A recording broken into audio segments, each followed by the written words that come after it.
Jadi ceritanya saya ingin menambah sebuah penyimpanan eksternal, dan setelah saya cari di marketplace dan all shop, saya tertarik dengan produknya JT.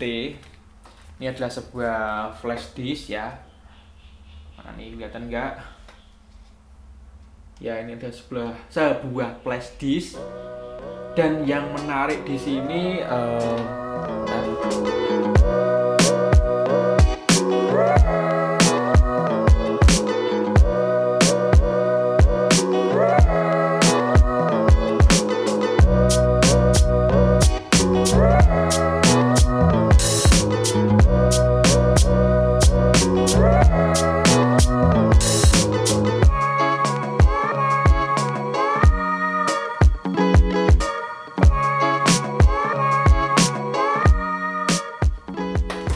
dan yang menarik di sini dia ada garansi 5 tahun ya, garansi 5 tahun, rusak ganti baru, tukar sepuasnya ya. Terus ini saya pilih varian yang 64 GB dan warna hitam dan transparan. Ini di sininya lah pokoknya. Dia pakai USB 2.0. Ini speednya ini 2.0 ya USB-nya. Jadi masih high speed dan benar kan? Ya, masih high speed 2.0. Ini sebenarnya sudah saya buka ya. Dan untuk klaim garansinya saya juga kurang tahu, maksudnya harus sama ininya, wadahnya atau enggak, harus dipotong atau gimana, saya kletek aja. Menarik lagi di sini selain harganya yang sekitar 50 sampai 60 ribuan di variasi 64 GB ini, untuk dia sendiri pun juga makan penyimpanan. Jadi mungkin nanti nggak sampai 64 GB pas. Dan ini yang menarik itu mekanismenya dia kayak gini. Nah,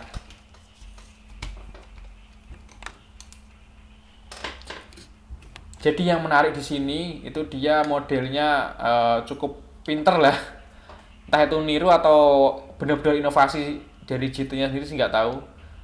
Jadi dia kayak ditekan gitu. Ya, udah kayak gini.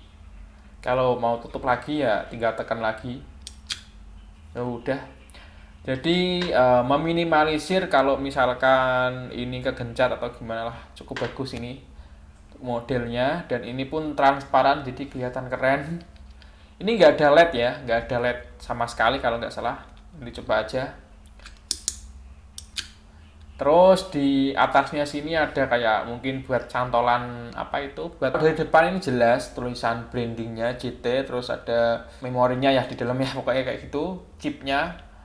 Terus kalau belakangnya ini PCB dan komponen yang lain, terus ada tulisan juga 64 GB di sini. Sekarang kita akan coba tes untuk speed testnya dan penyimpanannya ini dapat berapa ya. Oke, coba kita ke komputer. Maaf di sini lampu ya, tapi matikan aja. Oh ya, matikan aja.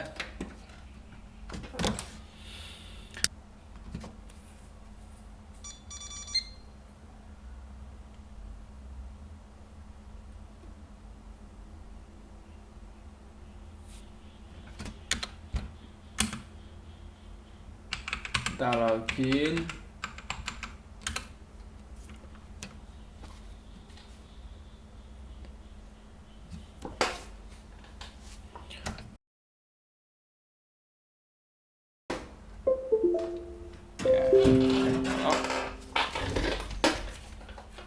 Saya mohon maaf karena saya nggak pakai screen recorder dari PC-nya. Saya langsung rekam dari sini kayak lebih mudah. Dan sepertinya sudah cukup jelas ya untuk tulisan-tulisan ini. Dan ini nama defaultnya tuh JTU2. Bentar. Dan di sini tertulis jelas untuk kapasitasnya yang terdeteksi di sini tuh 58,1 GB. Hal ini wajar menurut saya karena 64 itu mungkin sudah sama apa, dia sudah ada sistemnya gitu di dalam, dan ini sudah saya isi ya. Sekarang saya akan tes speed testnya. Di sini saya akan copy file DJI, file video maksudnya, ini dari Spark. Ini ini dia size-nya 967 MB atau 1 GB kurang sedikit. Saya akan coba copy dari PC ke flash disk ya, ke CT. Oke, ini dia. Saya rasa sih udah cukup kelihatan. Speednya kalian bisa lihat.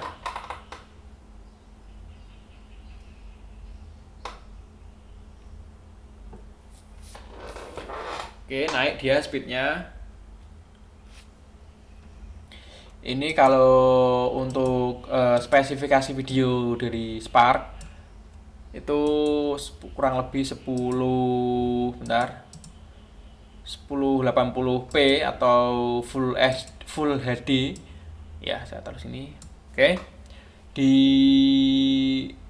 durasinya ini videonya 5 menit, 32 detik full HD, dan bisa dilihat di sini speednya cukup stabil. Waktu awal-awal aja ini agak mungkin ya untuk memanaskan mesin, tapi seterusnya ini stabil ya, 10, 9, 11 Mbps.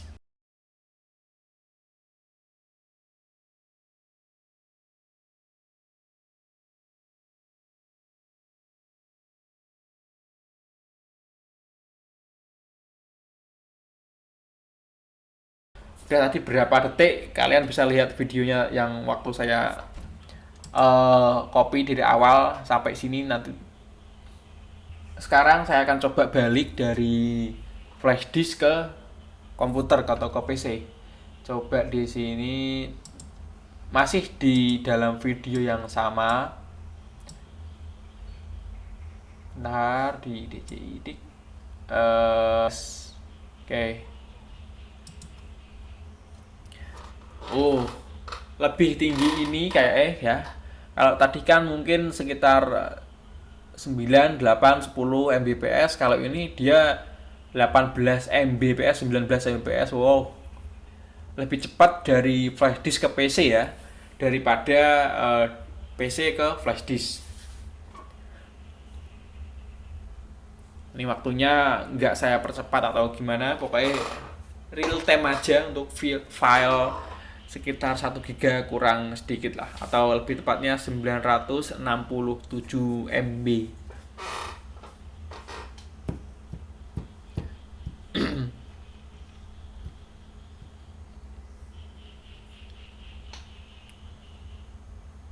Oke, sepertinya sudah cukup bagus untuk kecepatannya. Saya juga agak bingung untuk milih ini ya, yang simple ini. Sama saya berpikiran untuk membeli sebuah SSD atau NVMe, pokoknya semacam itu. Terus nanti dikasih enclosure kalau nggak salah namanya, atau casing ya, pokoknya nanti casing gitu, dikasih SSD atau hard disk atau NVMe bahkan. Terus nanti dicolokin lewat kabel USB 3.0. Nah itu lebih kayaknya lebih speednya tuh kalau nggak salah dia bisa 3.0, jadi benar-benar 3.0, dan otomatis kapasitas penyimpanannya pun lebih besar, lebih cepat juga, karena NVMe atau SSD kalau nggak salah itu ya umumnya itu paling rendah sekarang itu kalau nggak salah itu 128 GB ya. Jadi saya pernah berpikiran seperti itu untuk menambah penyimpanan eksternal saya. Cuman karena di sini yang mementingkan portabilitas atau pokoknya kemudahan lah. Dan 64 GB ini saya rasa cukup untuk kebutuhan saya. Dan untuk speednya karena masih di 2.0, ini saya rasa cukup ya untuk kebutuhan saya pribadi, untuk mungkin nonton video dari Spark, dari DJI Spark ya, itu kan filenya cuman full HD, jadi masih cukup lah untuk nonton mungkin video dari Spark drone. Saya taruh sini, saya tancapkan ke TV atau mungkin ke komputer atau mungkin ke layar yang lebih lebar untuk menonton